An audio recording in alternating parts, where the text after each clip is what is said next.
இன்றைக்கு நம்ம பள்ளியோடு இருக்கிறோம், நம்ம தாடி சூரத்தோடு இருக்கிறோம், நம்ம 5 நேரமும் தொழுகிறோம், நாம் ஜும்மாவுக்கு நேரத்தோடு வருகிறோம், நம்ம பொருளாதாரத்தை எப்படியாவது சேர்த்து அவனை ஒரு பணக்காரனாக மாற்ற வேண்டும் என்று துடிக்கிறோம். அவன்கிட்ட அல்லாஹ்வை பற்றி அறிவில்லை, ஈமானை பற்றி அறிவில்லை, இஸ்லாத்தை பற்றி அறிவில்லை. நம்ம தான் காசு கொடுத்து ஸ்மார்ட் போன் வாங்கி கொடுத்தோம். கெட்டதை பார்க்கிறான், கெட்டதை அனுப்புகிறான், பீச்சில் நிற்கிறான், தேவையில்லாத பழக்க வழக்கங்களுக்கு ஆளாகி இருக்கிறான். இன்றைக்கு அவனுக்கு மரியாதை தெரியல, மார்க்கம் தெரியல, குர்ஆன் தெரியல.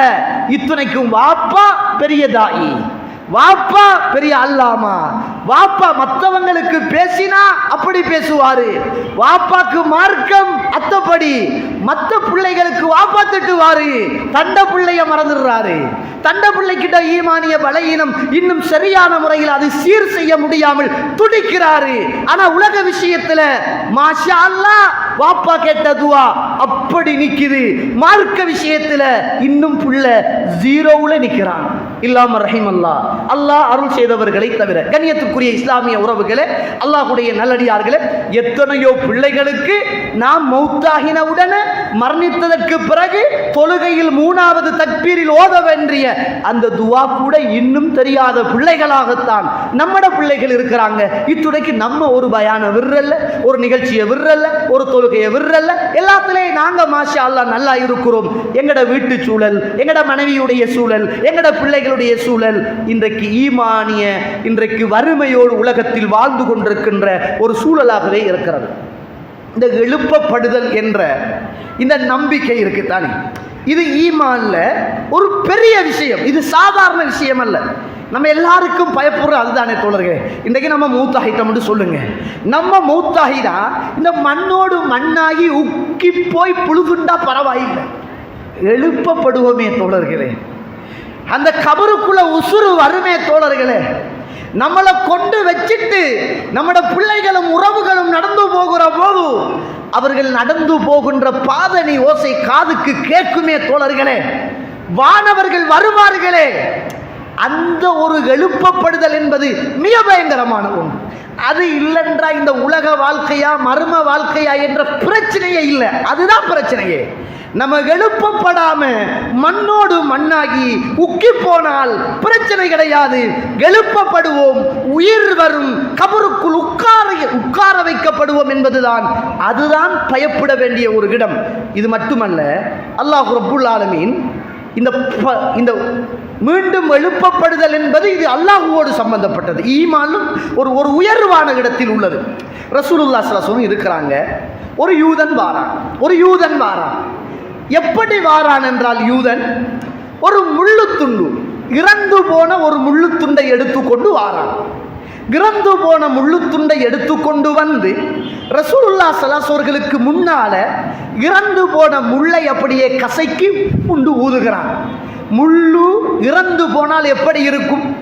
அதை கசக்கினா என்னவாகிடும்? சாம்பல் மாதிரி போய்விடும். முள்ளு அப்படிதான் இருக்கும்.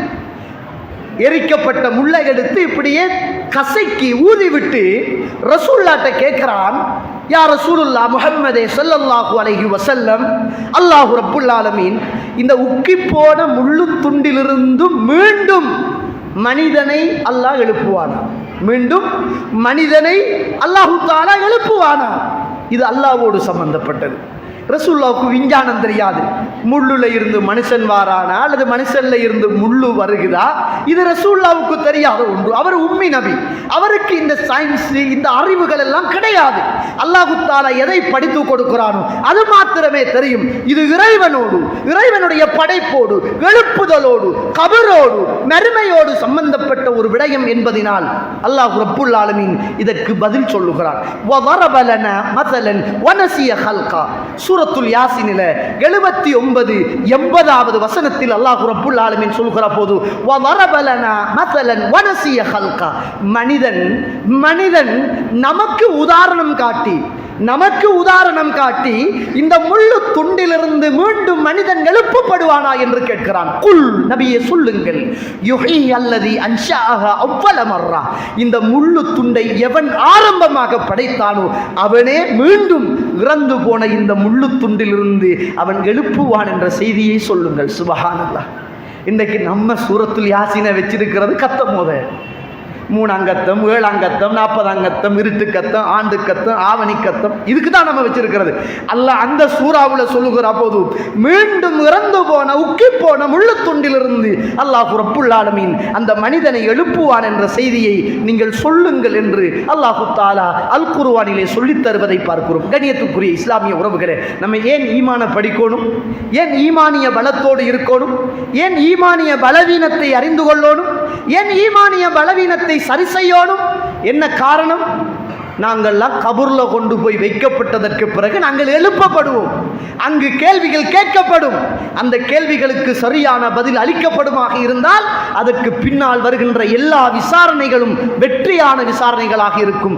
இல்லையேல் படுதோல்வியான ஒரு விசாரணையாக இருக்கும் என்ற பயத்துக்காக ஈமானிய பலத்தோடும் பலவீனத்தை அறிந்து கொண்டு பலமாக்குகின்ற பணியில் நானும் நீங்களும் இறங்க வேண்டிய கடமையும் கடைப்பாடும் இருக்கிறது. கண்ணியத்துக்குரிய இஸ்லாமிய உறவுகளே, அல்லாஹ்வுடைய நல்லடியார்களே, நமக்கு ஈமானிய பலத்தை நம்ம எப்படி அடையாளம் கண்டுகொள்றது?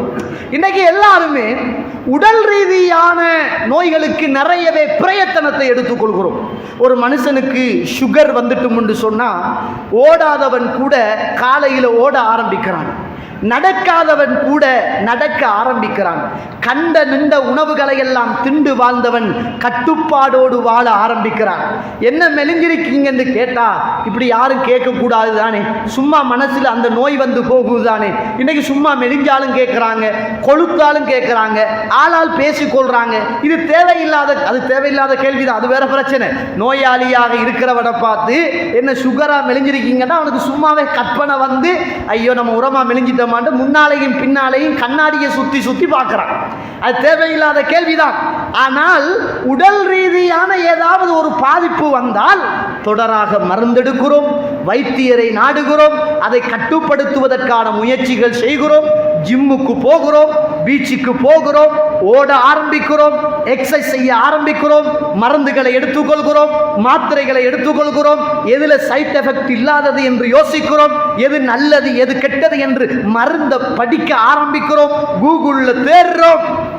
இவ்வளவு பிரயத்தனம் இந்த உலகத்தில் எப்பயோ ஒரு நாள் இந்த உலகத்தில் இருக்கிற போது இந்த உடல் அழிந்து விடும் என்று 100% தெரிந்தும் அந்த உடலுக்காக இவ்வளவு பிரயத்தனம் எடுத்துக்கொள்கிறோம்.